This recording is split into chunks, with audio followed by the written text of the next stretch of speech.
Ang Valley Fault System ay isang aktibong fault na dumaraan sa Metro Manila at makakalapit na probinsya.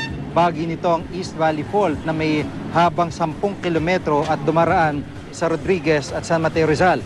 Base sa pag-aaral ng PHIVOLCS, posible itong magdulot ng hanggang magnitude 7.2 na lindol o 6.2 na lindol. Ang West Valley naman ay may habang 100 kilometro at dumaraan sa ilang bahagi ng Quezon City, Marikina, Pasig, Makati, Taguig, Muntinlupa, ilang bahagi ng Bulacan at Laguna at Cavite.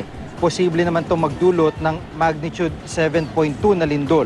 Ayon sa PHIVOLCS, napapanaw na ang paggalaw nito dahil base sa datos, pasok na sa cycle ng pag-ulit ng lindol ang ating panahon.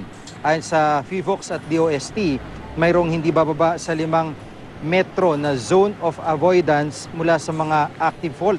Bukod dyan, patuloy naman sinasagawa ang mapping ng PHIVOLCS sa tinatawag na Philippine Fault Zone o yung may 1,200 kilometer na haba ng tectonic feature mula Northwest Luzon hanggang Southeast Mindanao. Ang paggalaw ng fault na ito ay nagresulta sa 1990 Baguio earthquake.